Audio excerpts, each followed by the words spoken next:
walls, and cut residential buildings. Houses na lang para hindi, ano. Don't delete, draw under the tree, sir. Don't delete blue labels Under the tree. under the trees. Number 6, draw Miss Building. Building. Number 7, draw multi-layer for red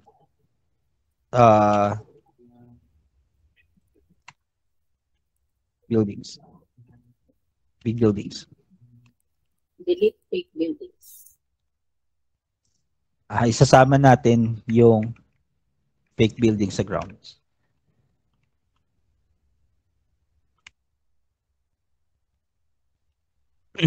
So, ayan lang po yung ating rules. Okay? Napakasimple. Houses.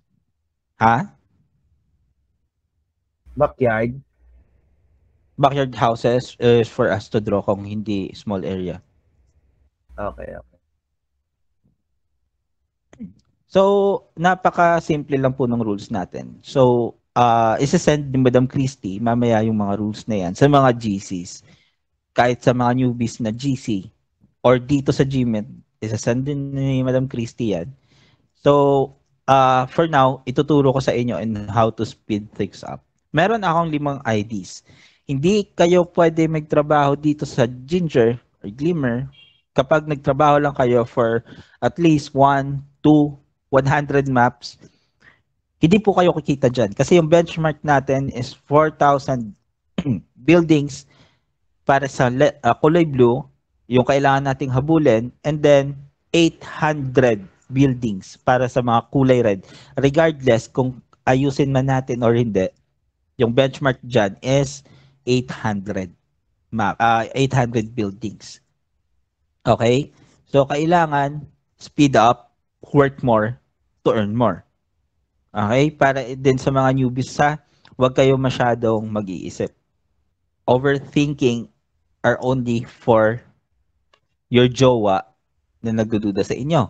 Hindi dito sa Glimmer. Okay? Pag nag-overthink kayo dito, pag masyadong bagal kayo, yung mangyayari, wala kayong sasahurin, guys. Okay?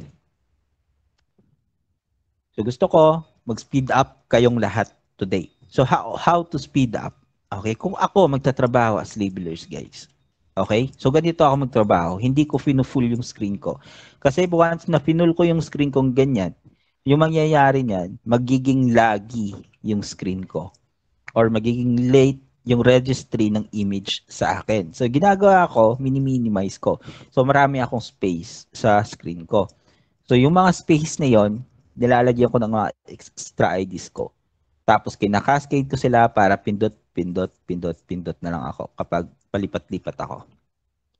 Okay, meron pa palang overlap. Kapag nakakuha kayo ng overlap with mask, it's either move the label palayo sa kulay brown or fix the 3D na hindi siya tumama sa kulay brown. Overlap with mask. Okay? Same as here. Naka-overlap with mask. So yung gagawin nyo, i-move nyo lang yung 3D or i-move nyo yung label itself. Like for this one, pwede din... Okay. Move ko na lang yung 3D para mas madali. So ayan lang po yung gagawin natin kapag nakakuha tayo ng overlap with mask. Okay, please take down notes para sa mga newbies, guys. So kung ako ulit, yung trabaho dito, yung matuturo ko lang sa inyo para hindi lumaki yung oras nyo. Kasi guys, speed yung pinagbabasehan natin dito. Para lumaki yung oras nyo, lumiit yung oras nyo pala, and then lumaki yung inyong trabaho. Yung gagawin nyo, once pumasok sa inyo yung map, ganito yan kalayo. Okay? So, pag nag-zoom in kayo, click R, off toggle first. Tapos, zoom in. Sa kung saang area, yung mga bahay. And then, tsaka nyo i-on yung mask. From there, check kung mali or tama yung mga labels. So for this one, papalakihin ko na lang para sa inyo. So for this one, this is a big building. Commercial building po ito. Hindi ito residential building kasi wala naman sigurong residential building na ganyan yung itsura. So all we need to do is to do multi-layer for this color red buildings. Okay? So hanapin nyo, i-fan out nyo kung asan yung pinaka-top layer niya and then dun kayo mag-start mag-label. Using H tool for snapping and 3D for wall.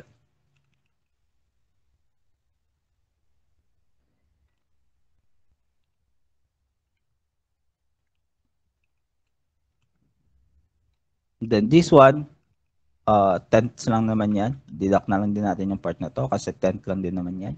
Huwag na natin i-label yan. Pero eto, big building din to. So yung gagawin, low quality tayo, low quality requirement. So yung gagawin ko na lang is to add a line here para sa part na to. Hindi ko kailangan maging accurate sobra niyan. And then i-group ko siya. Kukunin ko yung mga missing part niya. And then, I'm done with that. Okay? So tapos, di-delete ko yung mga grounds. Yung mga residential building na to na kulay red, guys, yung 3D nila hindi importante. Okay?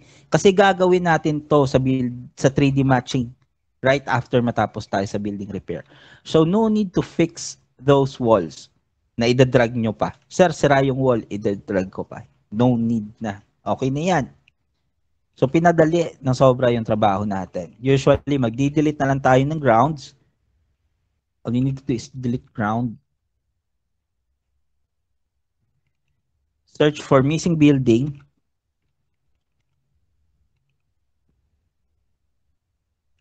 And big buildings.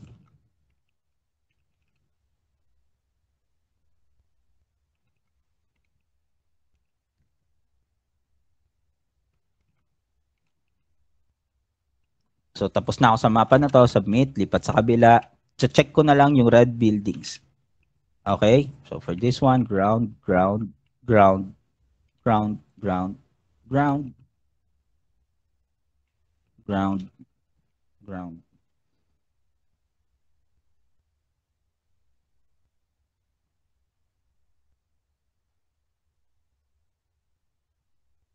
Wait lang, wait lang.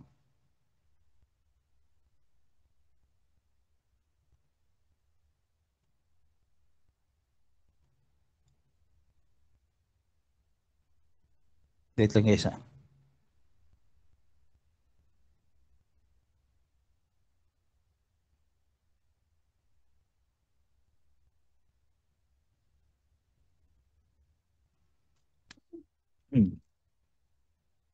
Delete grounds, grounds.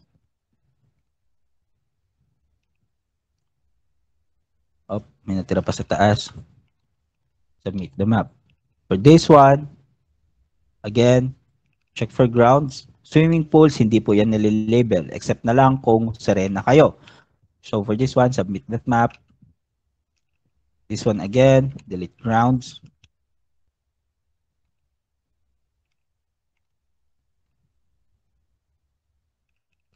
Pasa. Lipat sa kabila. Fence, delete. Fence, delete. Ignore cut residential houses. Ito, tanggalin natin to, big error na eh. Kasi bilog yung label, tapos yung house is rectangle. So, dapat ayusin yun. Big error na yun. This one, delete.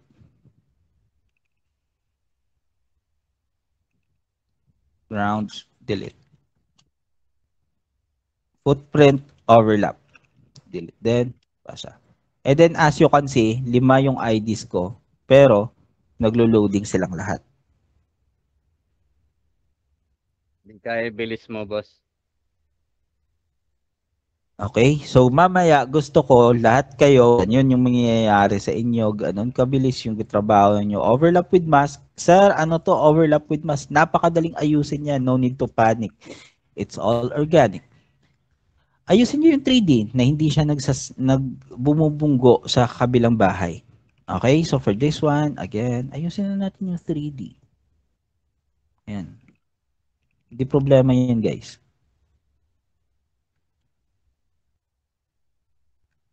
Ito yung bahay na to, yung problema, naka-overlap talaga or nakasapaw talaga yung kulay blue sa kulay brown. So yung gagawin nyo naman is napakadali lang. Bawasan nyo yung nakasapaw na yan, tapos adjust nyo yung 3D para hindi siya bumunggo. And then that is all good. Hindi ko na ba ayusin, sir, yung shape niya? Hindi na po. No need to fix that. Kasi, yung mangyayari, kapag finix natin yan, that is a automatic wrong na agad. So, wag nating gagalawin.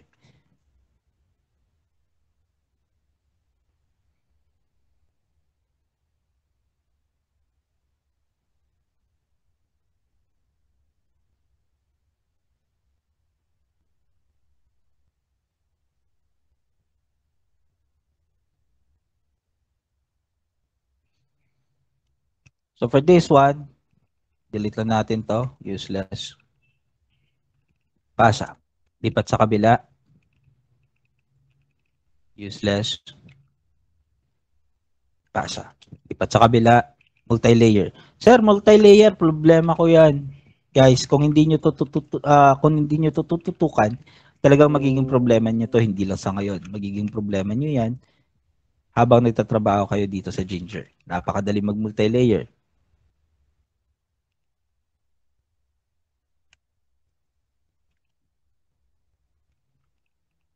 I-delete nyo muna yung label.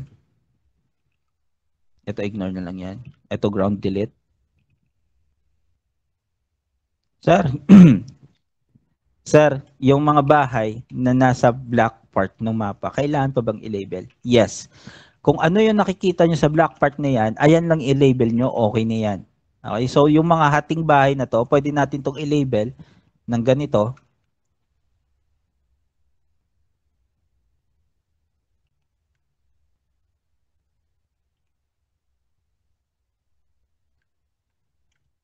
Tapos tanggalin natin tong cavity.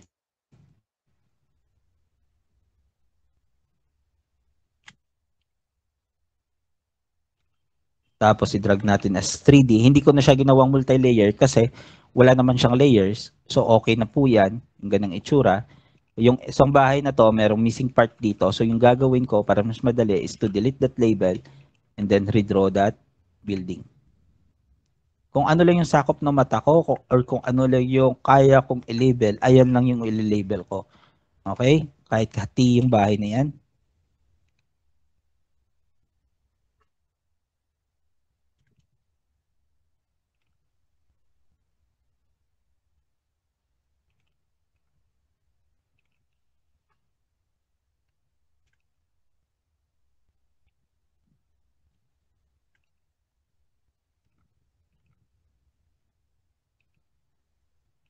And then group. This one, medyo malawak yung imagination ko. Medyo nasanay ako kay Sir Kevin na medyo nag-i-imagine ng mga bagay-bagay. So, ganito yung gagawin ko. Para sa bahay na to na hindi ko nakikita kung ano yung itsura dun sa likod.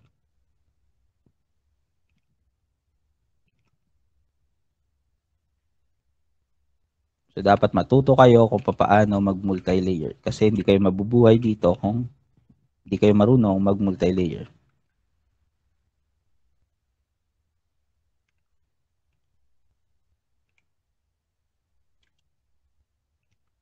And group that building. Sir, ito yung mga kulay orange na nasa labas ng building na anong mapa namin. Kailangan pa ba yung i-label? Guys, kung nasa labas na ng mask nyo, yung mga kulay orange or kulay flash na linya na yan, wag nyo nang gagalawin. Okay? That would be such a waste of time. Then, delete lang natin itong grounds. And as you can see, tapos na ako sa mapa na to. Isasubmit ko na. Click Control A and then submit. Lipat sa kabila. Tatlo lang yung red label. Wala din namang ground. Lipat sa kabila. Red labels. Check ko agad. Grounds. Backyard house. Ignore. Backyard house. Ignore. delete ground. Backyard house, pasa. Lipat sa kabila, dalawa lang yung red label. Pasa. Dito, check lang red labels for grounds. Okay, backyard house lahat. Backyard houses, covered by trees, ambiguous, ignore. Wala rin akong hahanapin, pasa. As you can see, kahit tumagal ako sa mapa na to, yung ibang mapa, napakadaling ayusin. So, doon ako babawi. Diba? So, dapat ganyan lang yung speed nyo kapag nagle-label kayo. Understood?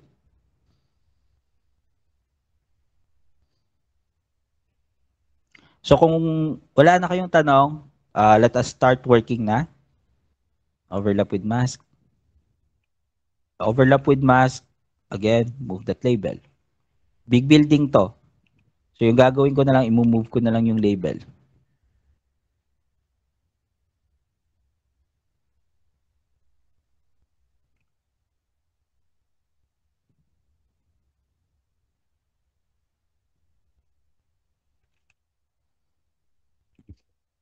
Dito pa rin pala to. Hindi pa rin to naaayos yung mga overlap with mask.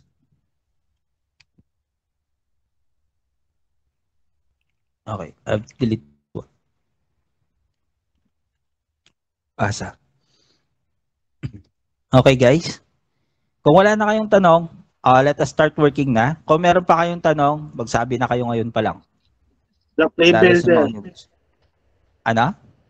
Block label yung sa building.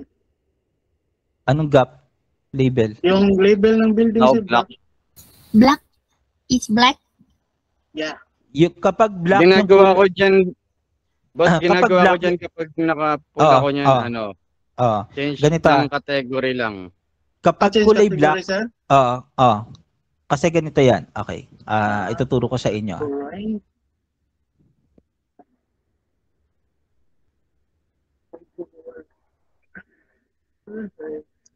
Change category. Oh, yun. Yung gagawin nyo kapag Existing, sir, kulay or- black, hindi, check mo muna, delete mo muna yung building. Kagaya nito, for example, magkakaroon yan ng wrong K title eh. So, i-delete mo muna, delete mo muna lahat ng label, tapos check mo kung alin dyan yung may mga kulay blue. Or, yung gagawin mo na lang, ganito na lang, for the record, para mas mabilis. Select all. Select all. Di ba, for example, kulay black siya, tapos gawin mong existing. I-click mo lahat. Okay? Pero kung hindi siya madala agad para sa existing, i-click mo muna yung building, tapos tsaka mo ibalik sa existing. Sige, sige. Okay?